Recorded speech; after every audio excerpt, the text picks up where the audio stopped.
अस्सलाम वालेकुम dear student. अॼु असां पढ़ंदासीं डेंसिटी जंहिंखे चइबो आहे घाटाई। सो डेंसिटी छा आहे? डेंसिटी जी जेका डेफिनेशन आहे उहा आहे मास पर यूनिट वॉल्यूम।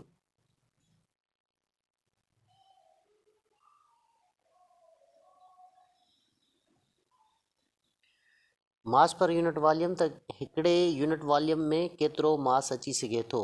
सो डेंसिटी खे जेको आहे डिनोटेड कयो वेंदो आहे नंढनि क्लासिस में इनखे डी सां, पर एक्चुअली में फिज़िक्स में इनखे रो सां डिनोट कंदो आहे। रो जेका सिंबल आहे उहा ही आहे, रो। सो डेंसिटी जो जेको आहे फार्मूलो छा थींदो? So density is equals to rho mass upon volume.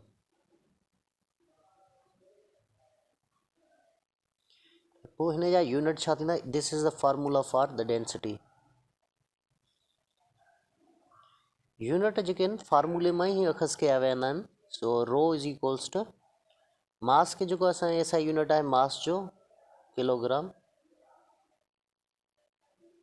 ऐं वॉल्यूम जो जेको आहे यूनिट आहे metre cube SI. So as we know that volume जेको आहे वॉल्यूम जो फार्मूलो आहे length multiply by width multiply by height.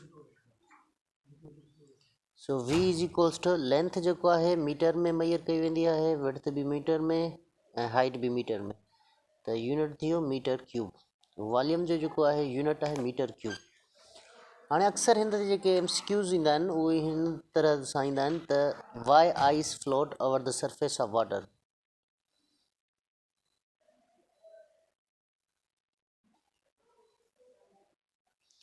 त आइस जेको आहे पाणी में छो तरंदी आहे? ऐं रीज़न इहो आहे त आइस जी डेंसिटी ऐं जेका आहे पाणी जी डेंसिटी में डिफरेंट आहे। सो डेंसिटी ऑफ आइस जी जेका डेंसिटी आहे उहा आहे 0.92 ग्राम पर सेंटीमीटर क्यूब। हाणे हिते जेको असां यूनिट कढियो होसीं त रो इज़ इक्वल्स टू के जी पर मीटर क्यूब, त हिन जो ॿियो यूनिट ई बि आहे ग्राम पर सेंटीमीटर क्यूब।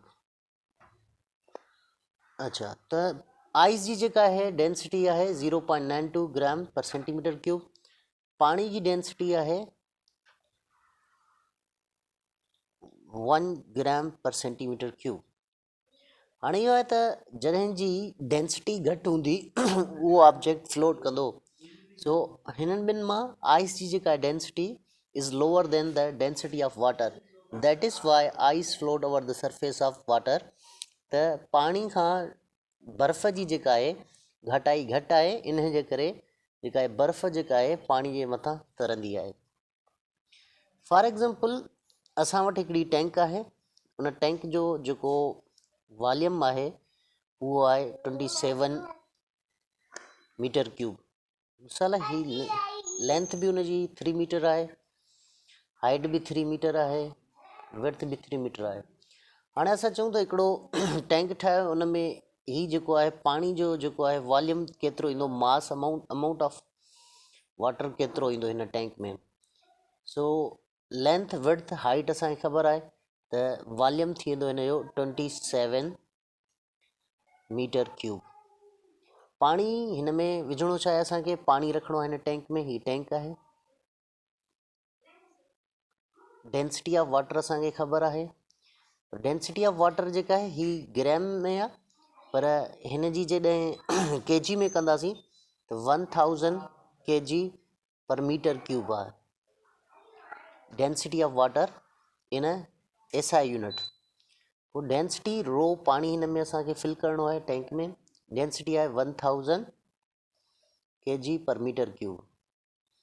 हाणे न मास केतिरो ईंदो फाइंड करिणो आहे असांखे मास। पोइ मास इज़ इक्वल्स टू